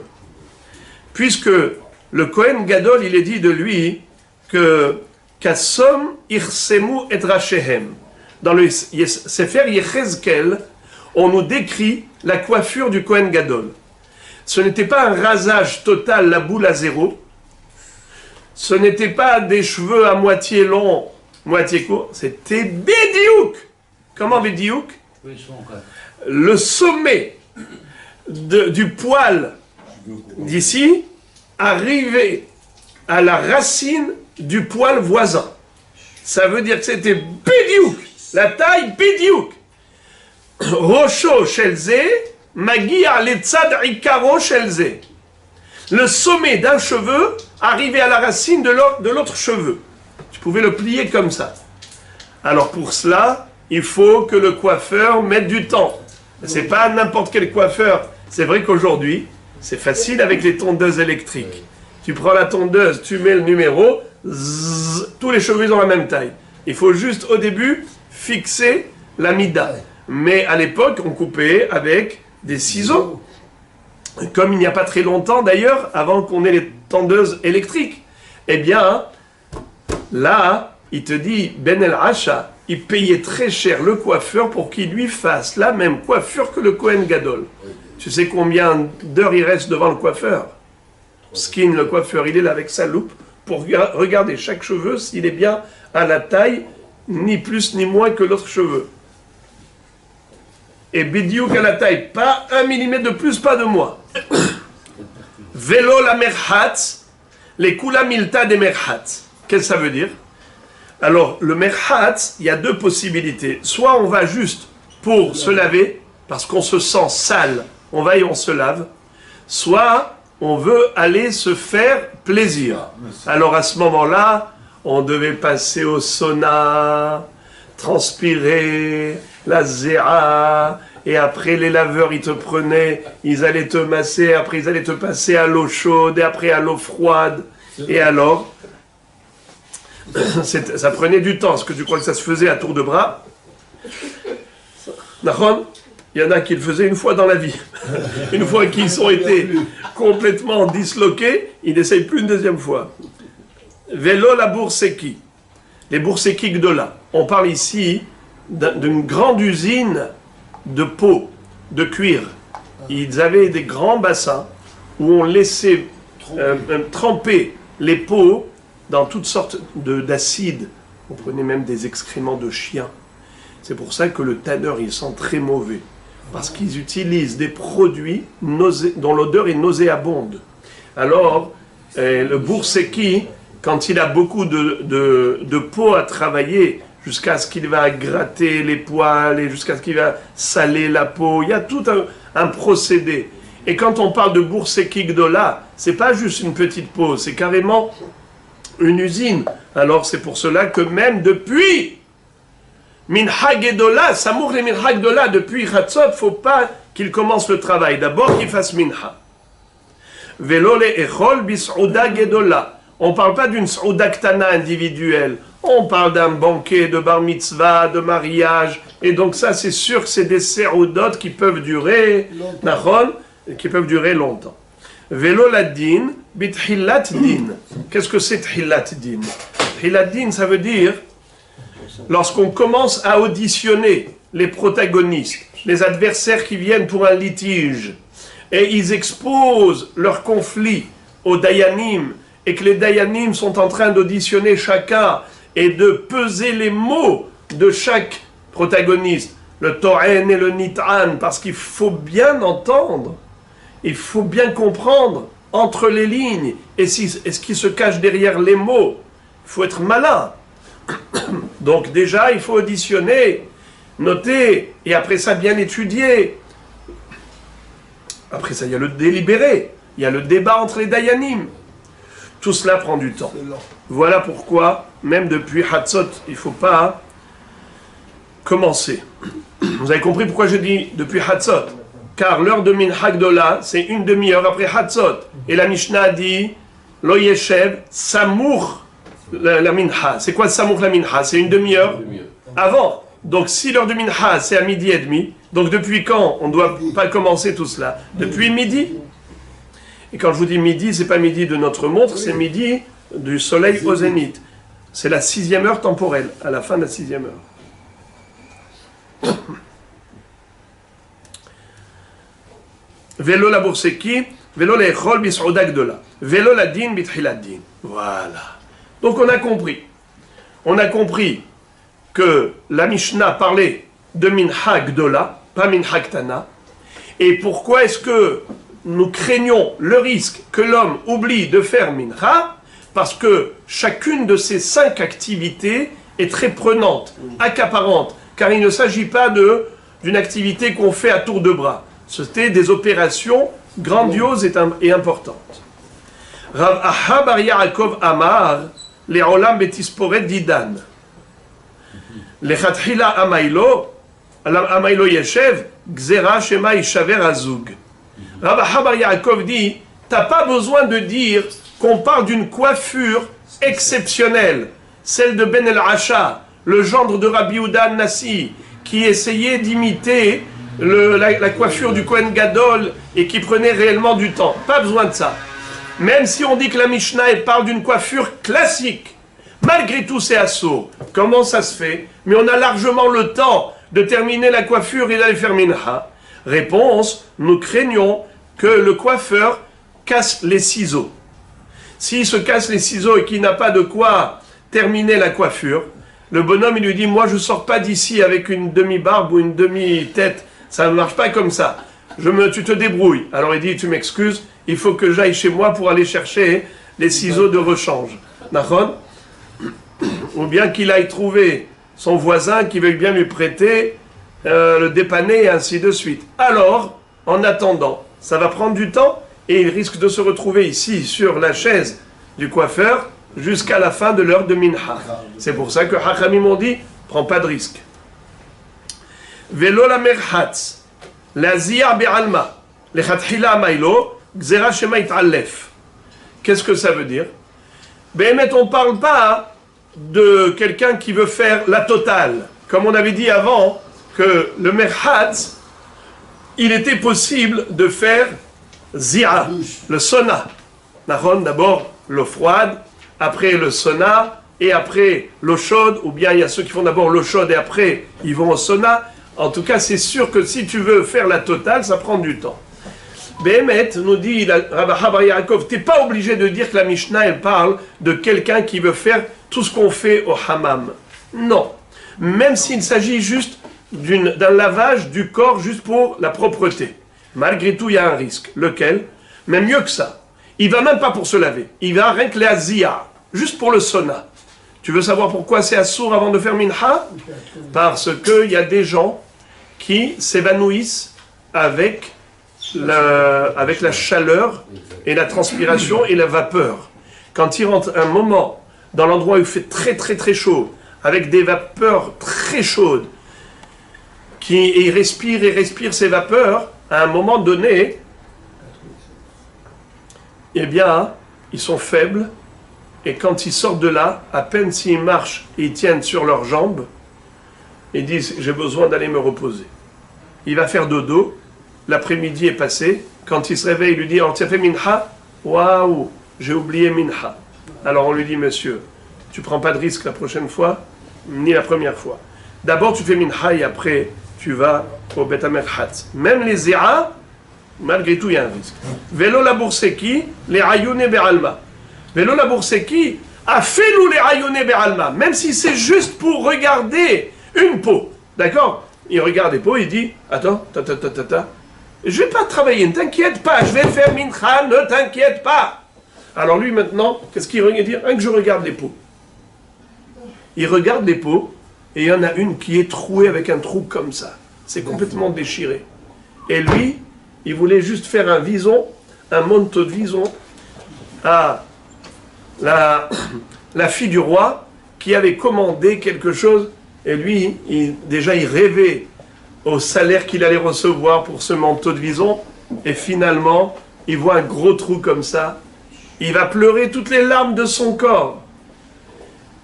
Et après ça, il va être tellement déprimé qu'il va même oublier minha. Alors c'est pour ça qu'on te dit, ne va pas au travail maintenant, ne va pas, fais d'abord minha. Et après, quand tu arrives, tu vois la facture qui arrive avec les gros problèmes. Les galères après minha, pas avant. Parce que tu risques maintenant de te prendre la tête et pendant l'après-midi, tu risques de rater minha. Ok. Vélo ladine. Ah, bon, je vais sauter. Je répète dans les mots. Vélo la bourseki, les ayouné be'alma. Même juste pour observer les peaux. Les khatchila amailo. Pourquoi on ne lui permet pas? Dilma hazé pseda bisvine ou mitrid. De peur qu'il voit que dans l'une des peaux, il y a une pseda et il va être taroud. Moi j'ai envie de rajouter ou mitrid. Qu'est-ce que ça veut dire mitrid? C'est pas seulement qu'il ne va pas prier. Rachidi vélo itpalel. Moi j'ai envie de dire que même s'il va prier, mais il va prier avec la tête en l'air. Il va penser à ses peaux toute la tfila. Vélo l'échol, bisrouda ketana. L'oléchol, pas seulement Saouda Gdola comme le banquet d'un mariage qui est prenant, même une petite Saouda. L'Echatchila Amailo, pourquoi ça tu interdis même une petite Saouda? Dilma Teleam Shouché, car l'homme, quand il commence à manger, il y a ce qu'on appelle l'appétit vient en mangeant. Et dès qu'il va commencer Saouda Ktana, petit à petit il va passer à la Saouda Gdola et il va oublier Minha. Vélo Ladin, Big Mardin, Afilo Big Mardin. Même s'il s'agit maintenant juste de prononcer le verdict. Alors les Dayanim, c'est bon? Vous avez auditionné? Oui. Vous avez débattu, délibéré? Oui. Qu'est-ce qui manque maintenant? Eh bien, la conclusion et prononcer le verdict. Même ça, c'est assourd. Pourtant, ça ne prend pas beaucoup de temps. Les Khatchila Maïlo. Pourquoi on n'a pas le droit de commencer avec ça? Dilma Hazetama Vesatardina. Nous craignons que les Dayanim, maintenant, quand ils vont venir pour conclure et prononcer le verdict, ils vont se rendre compte qu'il y a un élément qui leur a échappé et que ça change la donne totalement, et ils vont dire non, non, non, attention, attention, attention, il y a ici un élément nouveau, on n'a pas pensé à ça. Venez, on va se rasseoir. Et on va recommencer le débat. Et là, il risque d'oublier Minha. Donc même si c'est Gmardin, Assour, de peur qu'il recommence l'Istordina. La Gemara continue, elle dit, mais matayat halat tisporet, depuis quand on appelle que tu as commencé la tisporet? Ça veut dire, tu n'as pas le droit de commencer la coiffure, mais si tu as commencé, tu peux terminer, tu feras minha après. Amar Rabbi Avin, mishiyaniach ma'aporet shel saparin al birkav. Dès que le coiffeur lui a mis le tablier sur les genoux, pour qu'il ne se salisse pas avec les poils, avec les cheveux. Ou mais matayat halat merhat, on a dit que si on a déjà commencé le merhat, c'est pas la peine de s'arrêter au milieu du merhat pour faire minha. Tu termines le merhat, après tu fais minha. Qu'est-ce qu'on appelle commencer? Mais matayat halat merhat, amar Rabbi Avin misheya'are ma'aparto mimenu. Dès qu'il va retirer le premier manteau, ça veut dire l'homme, il a différents vêtements. Mais à l'époque, ils avaient comme ça une djellaba, un vêtement long, un manteau, une veste qu'on mettait au-dessus de tous les vêtements. Dès que il a retiré le vêtement du haut pour aller se baigner, eh bien, après il s'est rappelé, ah mais j'ai pas encore fait minha. On lui dit pas remets le vêtement, il va faire minha. Pourquoi? Imidhilu en mafsikin. Et qu'est-ce qui s'appelle athala? C'est pas le fait de rentrer dans le bain. C'est rien que déjà le fait de retirer les vêtements, déjà, ça s'appelle commencer. Et tu fais, d'abord tu termines de te baigner, et après tu vas faire minha. Mais matayat halat bourseki, mishik shor ben ketefav. Qu'est-ce qu'on appelle entamer le travail du tanneur, dès qu'il a mis le tablier qui s'appelle brassière. Rachid dit, belaz, en français, brassière. On met les bras dans un tablier qui était comme ça, qui recouvrait le thorax, et on mettait les bras dedans, et on commençait à travailler avec les peaux pour ne pas se salir. Dès qu'il a mis la brassière, ça s'appelle le début du travail. Qu'est-ce qu'on appelle le début de la se'ouda? Pour dire que s'il a commencé, il peut continuer. Rav Amar Mishi Tol Yadam. Rav dit depuis Netilat Yadaim, ve Rabbi Hanina Amar Mishi Atir Hagora. Et Rabbi Hanina dit depuis le moment où il a ouvert la ceinture. C'est-à-dire qu'à l'époque, on ne mangeait pas avec la ceinture fermée, parce que ça contracte l'estomac, les intestins. Il faut libérer les intestins. Alors la Gemara dit, Vela pelige, il n'y a pas de mahloket. Halan ve'alehu. Lan, halan, ça c'est pour nous. Halehu, ça c'est pour eux. C'est qui eux, c'est qui nous? Où est-ce que le Talmud a été écrit? En Babylonie. Quand on dit c'est pour nous, c'est pour les Juifs de Babylone, les Juifs de Bavel. Quand on dit Hallehu, de qui on parle? Des Juifs d'Eretz Israël. En Babylonie, ils mettaient des habits avec une ceinture très serrée. Lorsqu'ils voulaient manger, ils étaient obligés d'ouvrir la ceinture. Tandis que les Israéliens, les Juifs d'Eretz Israël, eux, ils mettaient une ceinture, d'accord, mais pas très serrée. Alors ils n'avaient pas besoin d'ouvrir la ceinture pour manger. C'est que les Babyloniens. Alors il te dit comme ça. Qu'est-ce qu'on appelle Athalat Se'ouda pour les Israéliens? Netilat Yadaim. Pour les Babyloniens, eh bien c'est l'ouverture de la ceinture. Amar Abaye, Hane Havrin Bablae, les man de Amar Tfilat Arvit Reshut, Kevan de Shara lehem Yane lo Matre Hinanle. Ou le man de Amar Chova Matre Hinanle. Abaye a dit à Hidush. Il dit, vous savez qu'il y a une grande mahloket. Est-ce que la prière de Arvit est obligatoire ou est-ce qu'elle est facultative? Kriyat Shema de Arvit avec Birkot Kriyat Shema, c'est sûr que c'est obligatoire. Mais la Hamida de Arvit, c'était une grande mahloket. Est-ce que Tfilat Arvit Reshut ou Tfilat Arvit Hova? Mais mettre la halacha, c'est que c'est Reshut. Seulement, le Ham Israël a pris sur lui un engagement de Hova. Minadin, c'était pas une obligation. Mais les Juifs, ils sont tellement tzadikim, ils ont dit, nous, on prend sur nous ça comme une obligation. Maintenant, c'est devenu une obligation. Parce que c'est gratuit. Par l'engagement personnel. Alors maintenant, les amis, regardez qu'est-ce qui va se passer. D'après celui qui dit que Tfilat Arvit Reshut, alors quelqu'un qui a commencé la Serouda du soir. Il a commencé la Serouda du soir. Il dit, ça y est, je suis rentré à la maison, après une journée de travail, j'ai envie de me détendre. Maintenant, je vais prendre mon souper, mon repas du dîner, mais là, je m'éclate. Qu'est-ce qu'il fait? Il ouvre la ceinture. Et il ouvre la ceinture, ça veut dire maintenant, je vais manger, mais vous allez voir, hein? Eh bien, celui-là, on lui dit, tu es dispensé de Arvit, de la Hamida. Pourquoi? Parce que, d'après le Mandé Amar qui dit Tfilat Arvit Reshut, on lui dit qu'il est dispensé. Mais d'après celui qui dit Tfilat Arvit Hova, même s'il a ouvert la ceinture, il faut qu'il la referme, qu'il fasse Arvit et après il va manger.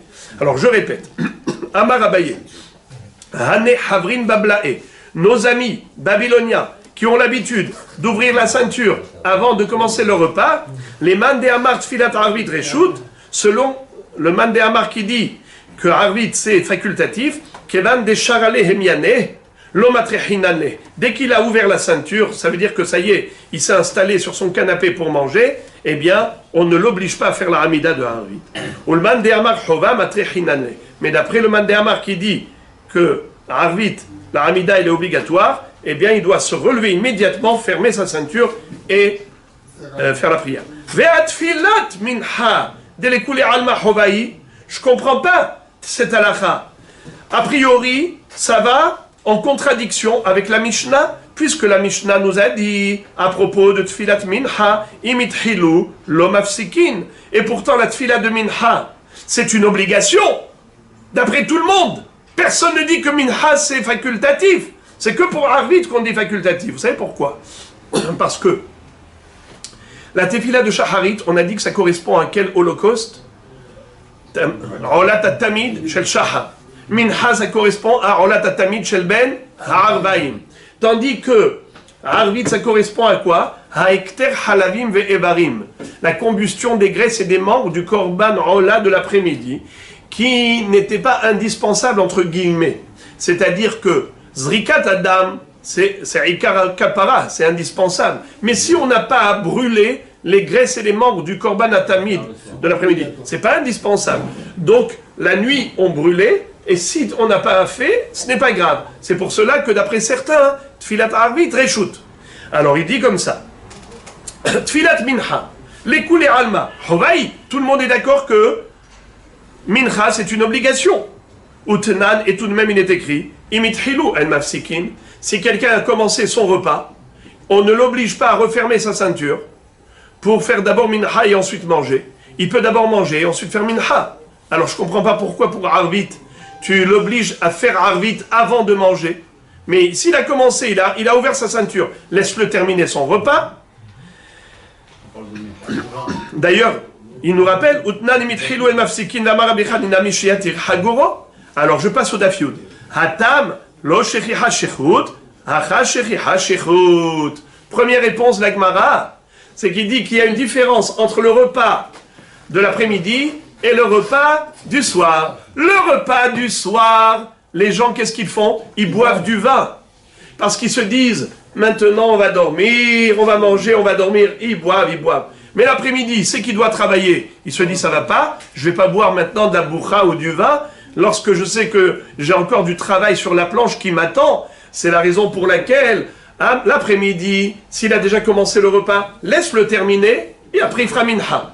Pourquoi? N'aie pas peur, il ne va pas s'enivrer, il ne va pas devenir shikor. Tandis que le soir, quand il rentre chez lui, s'il commence son repas, eh bien tu peux oublier la tfila. Parce que il va faire maintenant un vrai repas, il va boire du vin, il va boire de l'alcool, hein, et après ça, Arvit, il a oublié. C'est pour cela que les Mandé Amar Chova, on l'oblige à s'arrêter immédiatement. Et enfin, deuxième réponse. Inami, Beminha kevan de kavua la zman. Je dis en araméen. Kevan de kvia la zimna, mirtat velo atel mifsha. Arvit, kevan de kuleleli azman arvit lo mirtat ve atel mifsha. Qu'est-ce que ça veut dire? Mincha, c'est un laps de temps très court. Arvit, c'est toute la nuit. Alors le bonhomme, il se dit comme ça. Dans son subconscient, il a comme ça une horloge, il y a une minuterie dans le cerveau de l'homme. Quand il sait qu'il n'a pas beaucoup de temps, eh bien il va se rappeler. Il va se dire, oi, vite, vite, vite, je termine le repas, je fais minha. J'ai pas beaucoup de temps. Mais si il s'agit de Harvit, et Harvit obligatoire, mais il se dit Harvit, j'ai toute la nuit, j'ai le temps de manger, j'ai le temps même de faire une sieste. Et n'aie pas peur, à 3 heures du matin, je vais me lever, je vais faire Harvit. Eh bien, on sait que c'est raté, on sait que c'est perdu. C'est pour cela qu'on lui dit non. D'abord, tu fais Harvit. Même si tu as ouvert ta ceinture, tu refermes ta ceinture et tu fais Harvit et après tu vas manger tranquillement.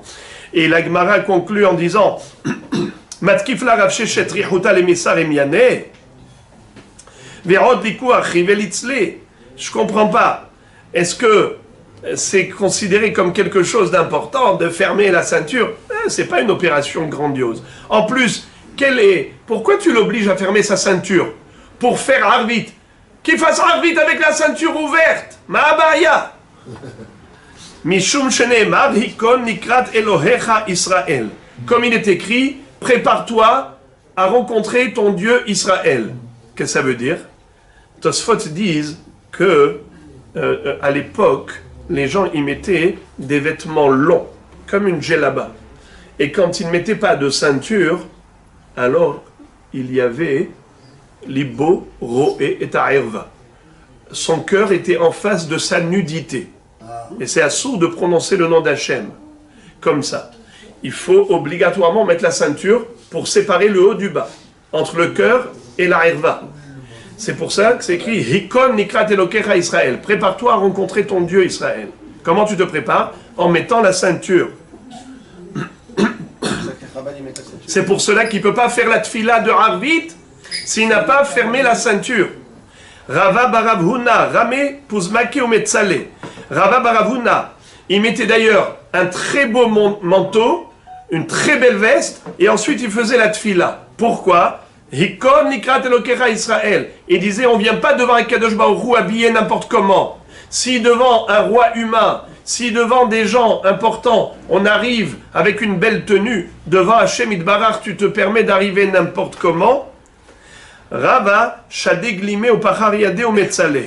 Rava, lui, il mettait ses mains l'une sur l'autre comme ça. C'est-à-dire, comme quelqu'un qui met ses mains une sur l'autre, n'est-ce pas? Comme quelqu'un qui a de la peine. Quelqu'un qui a de la peine. Et au contraire, il enlevait le beau manteau. Il disait devant Hachem, qui je suis? Je fais le beau devant Hachem. Il enlevait son manteau et il se mettait devant Hachem, qui avda kamemare, comme un reved devant son maître. Répétons. Rava shadeglimé. Rava justement, il retirait le beau manteau. Ou pachar yadé ou metzale. Il mettait ses mains l'une sur l'autre et il faisait la prière. Il disait comme un serviteur devant son maître. Amar Ravashi, Hazina lele Rav Kahana. Ravashi a raconté, moi j'ai vu comment Rav Kahana il faisait la prière. Ki katsara be'alma, shadeglimé ou pachar yadé ou metzale. Amar ki avda kamemare. Quand il y avait une épidémie dans le monde, alors il retirait son beau vêtement et il mettait ses deux mains l'une sur l'autre sur son cœur et il faisait la prière devant Hachem. Il disait, je ne suis qu'un serviteur devant son roi. Je ne peux pas, moi, maintenant, faire le grand. Altit haddar lifne melech. Ça, c'était quand il y avait dans le monde une midat adin. Il voyait que Kadosh Baruch Hu sévissait et qu'il y avait un tsahar ba'olam, comme la batsoret, la sécheresse ou une épidémie. Tandis que ki ika shelama be'alma, mais quand il voyait que dans le monde il y avait le shalom, la vish ou mitrasé ou mitratef ou metzale, il s'habillait convenablement, il s'enveloppait joliment et il priait. Amar hikon nikrat Elohecha Israël. Il disait au contraire, Israël, prépare-toi à rencontrer le roi des rois. Alors mets-toi sur tes 31, sois beau et présentable lorsque tu as ce rendez-vous privilégié avec Akadosh Baruch Hu lors de la prière. Donc il y a deux dimensions de prière, celle en temps normal et celle au moment où la midat ad-din, on sent qu'il y a une tension dans le monde et que Akadosh Baruch Hu attend de notre part à nous une soumission. Une soumission, c'est-à-dire qu'on se rende compte qu'en effet, on n'est rien sans lui. Et que, en réalité, Notre être et notre avoir dépend de lui. On existe par lui et de ce fait, on doit arriver avec une grande soumission, une grande anava. Al tithaddar lifne melech. Ne fais pas le beau devant le roi. Devant le roi, tu n'es rien du tout.